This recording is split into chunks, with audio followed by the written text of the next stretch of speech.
की पंचमी के दिन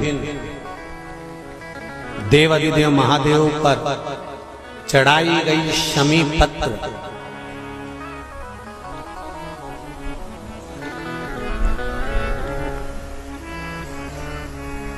शंकर भगवान पर चढ़ाई गई शमी पत्र आस्तिक मुनि का नाम लेकर, कौन से मुनि? आस्तिक मुनि का नाम लेकर शमी पत्र को वापस उठाकर उसको अपने दरवाजे की चौखट पर कहीं पर भी या द्वार पर कहीं पर भी एक ओर रख देने पर घर के अंदर, बगीचे के अंदर सर्प प्रवेश नहीं करता। ध्यान रखिए, सर्प प्रवेश नहीं करेगा। शमी पत्र समर्पित करने उस शमी पत्र को आस्तिक मुनि का स्मरण करने, कौन से मुनि है? आस्तिक मुनि का स्मरण करने पर भीतर घर के अंदर बगीचे में सर्प भी प्रवेश नहीं। उस शमी पत्र में जया, विषहरा, शामली वारी, दौतली और देव, ये पांचों कन्याओं का भाव प्रकट हो जाता है और वो कन्याएं हमारे घर के द्वार की रक्षा करती हैं। तुम्हारे घर की बहन बेटी क्या करती है? तुम्हारे घर की बहन बेटियां क्या करती हैं? घर में बहन बेटी आती हैं तो बद्दुआ देकर नहीं जाती। घर में कन्याएं रहती हैं, बद्दुआ नहीं देती। घर की बेटियां जब दरवाजा छोड़कर शादी वाले दिन, विदाई के दिन अगर जाती भी हैं तो बेटियां हाथ में धान भरकर फेंक कर जाती हैं कि मेरा मायका खूब फले फूले आगे बढ़े। छापे लगाकर चली जाती हैं कि हमने हमारी जीवन की सारी दौलत, जीवन का सारा सुख अपने मायके में दे दिया है। वो बेटियां तो जया, विषहरा, शामली बारी, दौतली, देव, ये उस घर में निवास करती हैं जिससे ये घर में हम रक्षा कर सकते, रक्षा कर सकते।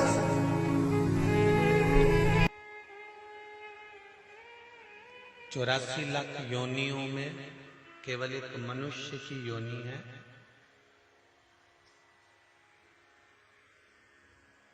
जो 84 लाख योनियों से मुक्त करा सकती है। मेंढक की योनि मिल जाएगी तो हम 84 लाख योनि से मुक्त नहीं हो सकते।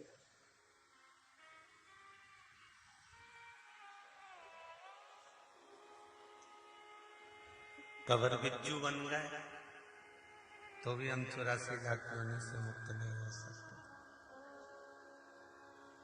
बकरा बकरी बन गए तो भी हम 84 लाख योनि से मुक्त नहीं हो सकते।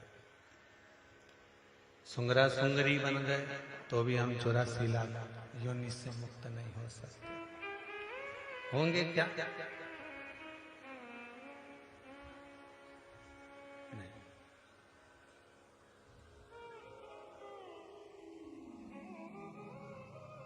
छिपकली, काकरोच, पशु, पक्षी, जानवर, ये 84 लाख योनि से मुक्त करने वाली योनियां नहीं है,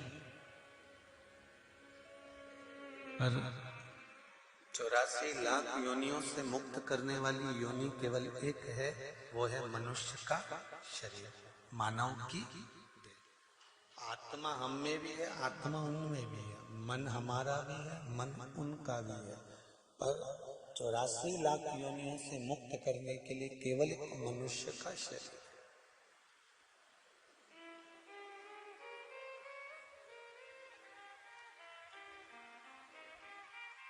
किसी योनि से हम मुक्त 84 लाख योनियों को नहीं कर सकते, पर मानव का शरीर मिला है, इसको अगर हमने भजन में लगा दिया, कीर्तन में लगा दिया, स्मरण में लगा दिया, भगवत भक्ति में लगा दिया, तो हो सकता है कि हम अगली योनि में नहीं पड़े, हम बाकी की योनियों से मुक्त हो जाए।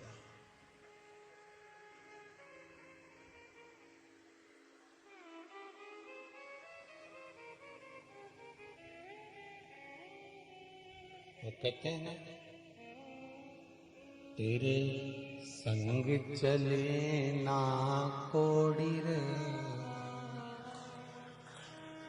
फिर काहे को माया जोड़ी रे।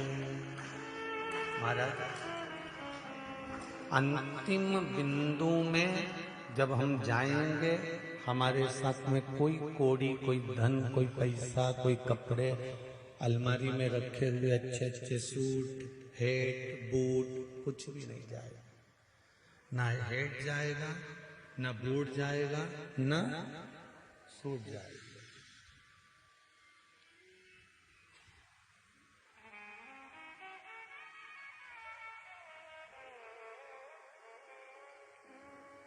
तुम्हारे हेड, बूट, सूट अभी भी कोई नहीं पहनता, तो तुम्हारे जाने के बाद कौन पहनने वाला है? फालतू की बात है। दादाजी के ऐसे जामा, झोल, पजामा, ऐसी लंबी लंबी नाड़ी, अब वो इतना जामा, झोल, पजामा और नाड़ी केवल दादा लोग ही पहनते। उनके बच्चे पहनेंगे, जब दादा निपट जाएंगे तो फिर भी आसक्ति इतनी रहेगी कि दादा भले चले जाए पर पजामा अलमारी में ही रखा, पजामा से कर रखा। और करना क्या था कि उस पजामे को भी जिसके काम में आ जाए, जिसके कार्य में आ जाए, कोई के पास वस्त्र नहीं है, किसी के पास कोई चीज नहीं है, तो वो वस्त्र उसको दे दिया जाए, जिससे कि वो उसका प्रयोग कर सके।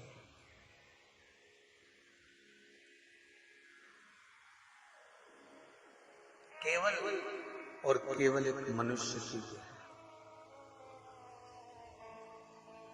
जो 84 लाख योनियों को काटने का काम कर देती है, और वो 84 लाख योनियां कटेगी कैसे?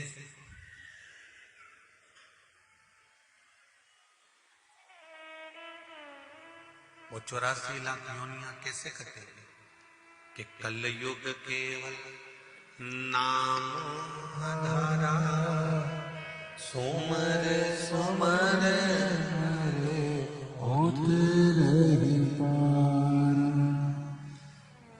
कलिकाल में नाम की आधारशिला को रखकर भगवान का इतना भजन करो, भगवान का इतना स्मरण करो, भगवत भक्ति को इतना धारण करो कि हमारी बाकी की जो योनियां में मिलने वाली है वो समाप्त।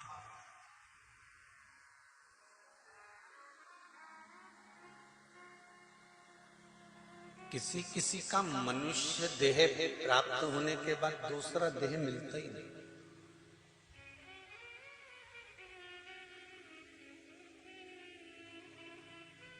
फिर इस योनि के बाद में कोई दूसरी योनि है नहीं। लिंग पुराण में एक बात लिखी हुई है,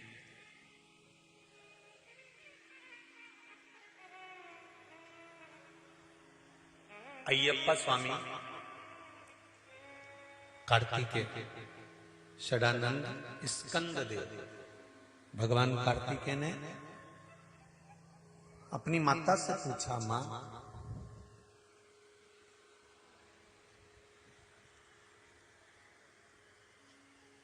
भूमंडल पर जन्म लेने के बाद में मनुष्य की योनि किसी दूसरी योनि में जाए ना, और यह मानव को मुक्ति प्राप्त हो जाए, इसको मोक्ष मिल जाए, इसका फिर कोई जन्म ना होए, उसके लिए क्या करना पड़ेगा?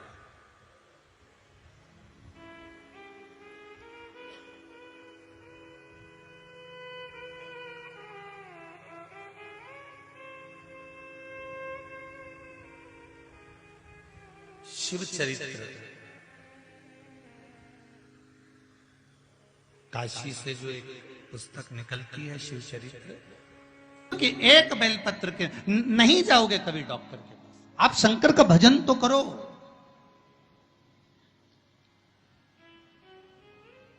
आप सूर्य नारायण भगवान को अर्घ तो दो।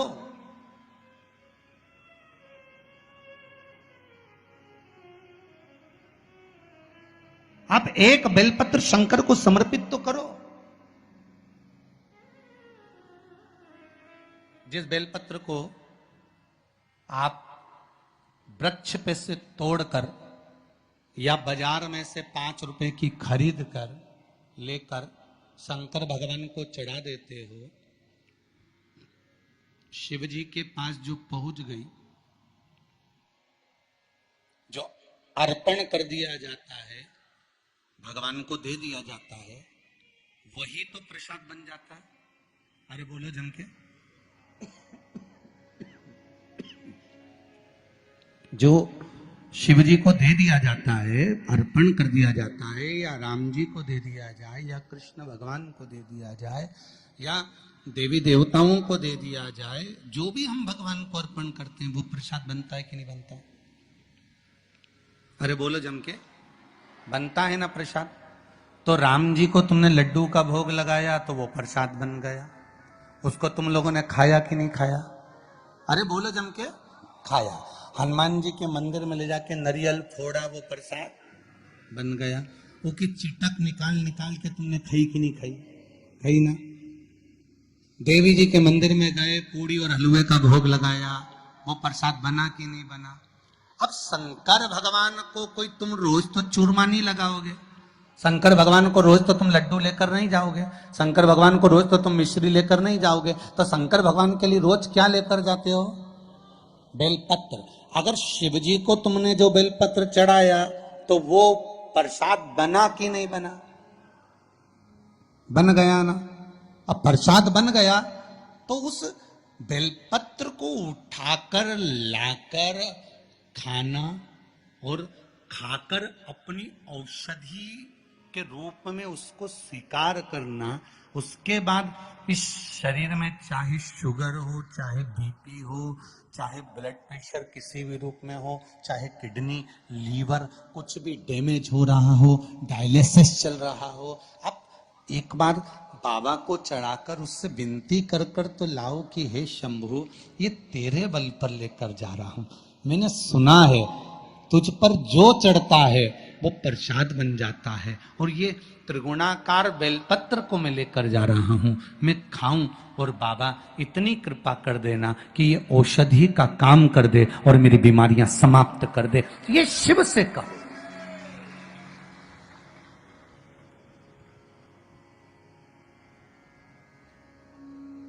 क्यों निर्माल्य बनकर फेंका जाए बेलपत्र को? है कि बचपन में पुण्य कमाना चाहिए, कि जवानी में पुण्य कमाना चाहिए, कि अधेड़ी में पुण्य कमाना चाहिए, कि बुढ़ापे में पुण्य कमाना चाहिए? बोलो रे हिंगोली वाले, तेरा क्या होगा रे कालिया? तुम बता दो कि पुण्य कब कमाना चाहिए? बोलो जी।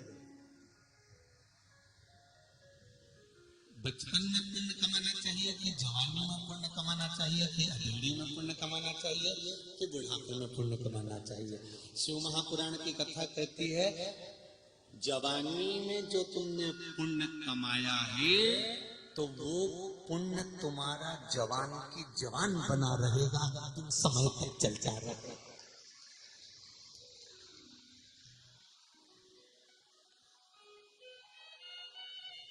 तो क्या हम संत बन जाए, साधु बन जाए, घर छोड़ दें, परिवार छोड़ दें, कि कमाना छोड़ दें?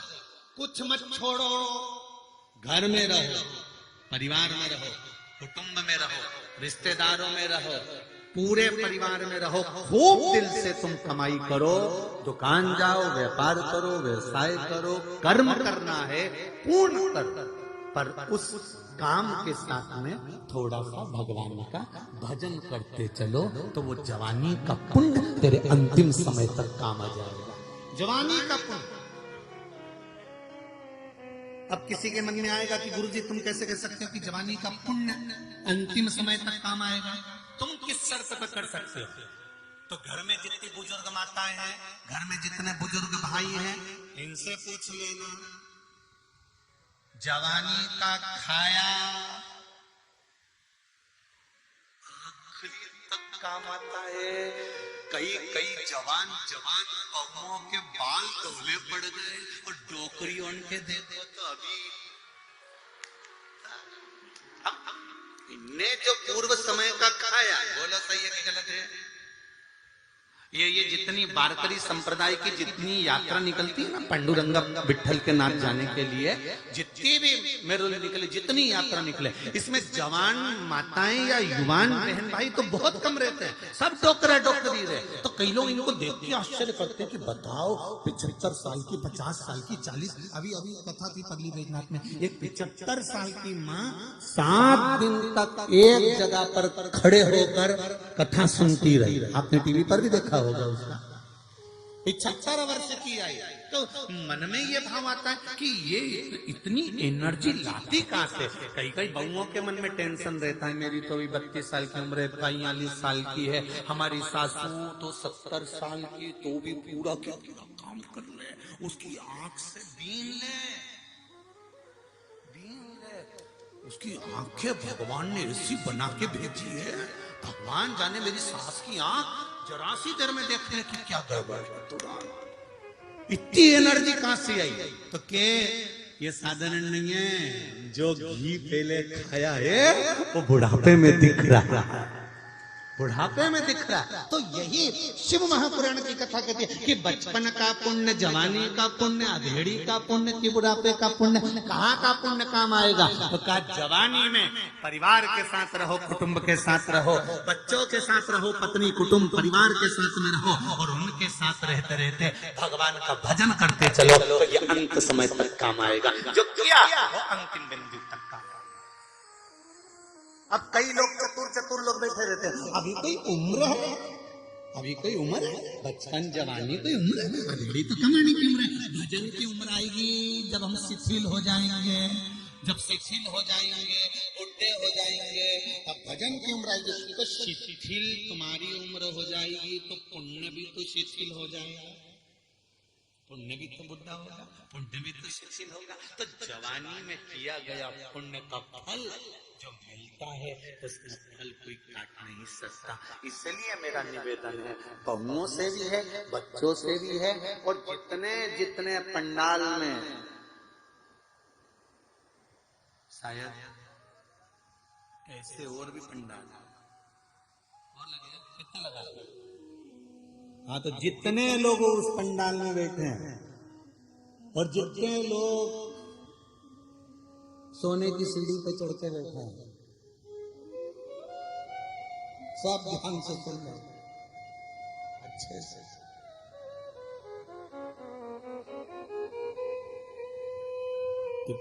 पुण्य कमाई करो, दुकान जाओ, व्यापार करो, कभी इस व्यासपीठ से हमने कभी ये नहीं कहा आपसे कि आप अपना कर्म मत करो, बोला कभी? हमने एक ही बात बोली, खूब काम करो, खूब कमाओ, दिल से कमाओ। तुम कमाओ, किसी को दान करो मत करो, किसी को दो मत दो, पर अपनी कमाई का थोड़ा सा अपने ऊपर भी खर्च करो, जिससे तुम्हारा जीवन अच्छा रहे, तुम्हारा जीवन अच्छा।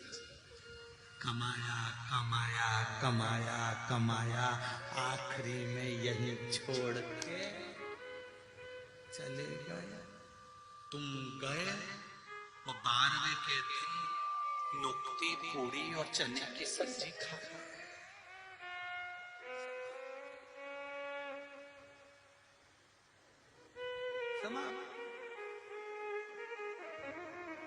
एक छोटा सा बच्चा अपनी दादी से बोला, ओ दादी, ओ दादी। दादी बोली क्या है? अपने पड़ोस में वो मुन्ना रहता है ना, मुन्ना, हाँ, उसके यहाँ पर नुक्ती का रायता बना है, बूंदी का रायता, नुक्ती का रायता, और बूंदी बनी है, नुक्ती, पूड़ी बनी है, चना की सब्जी बनी है।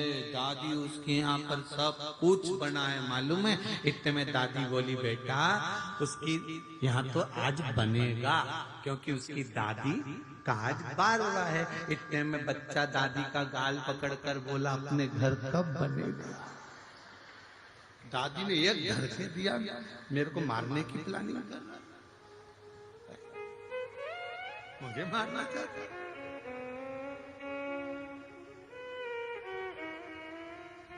कौन महाराज?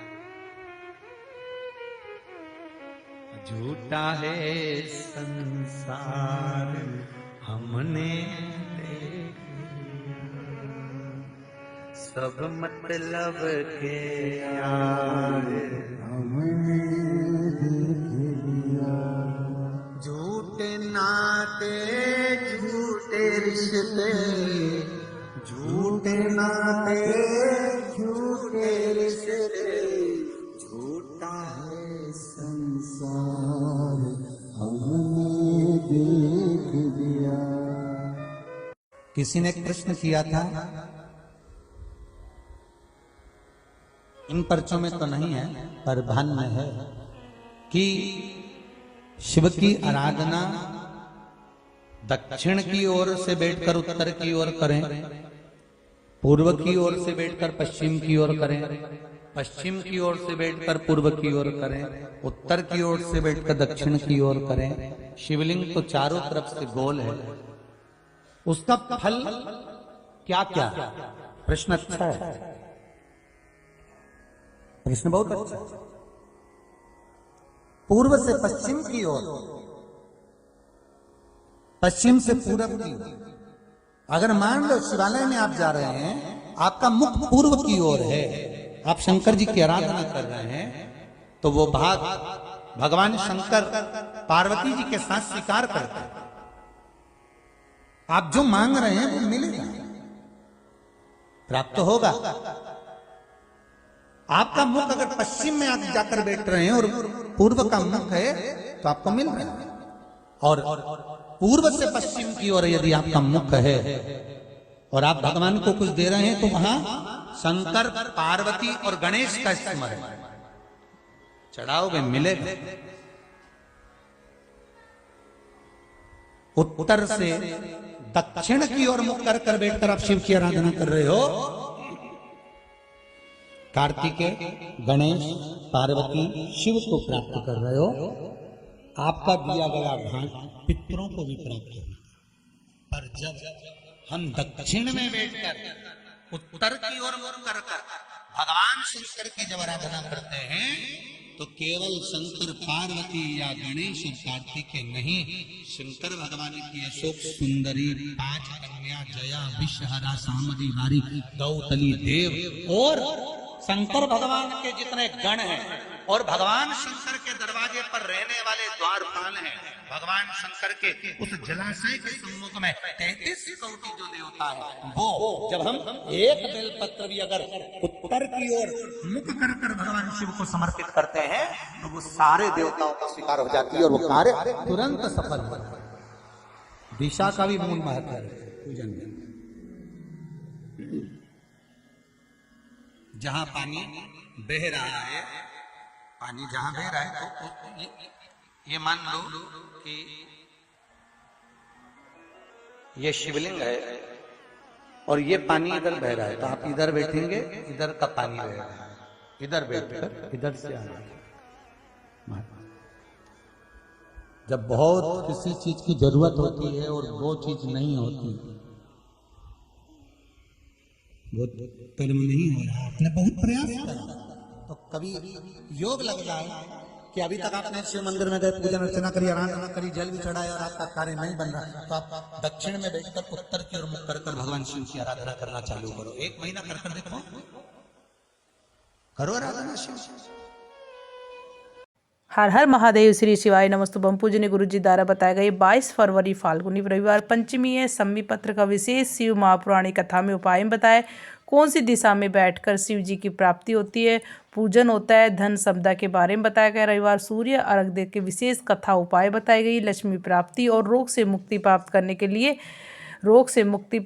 के लिए भी बताया गया, तो आप जरूर सुने।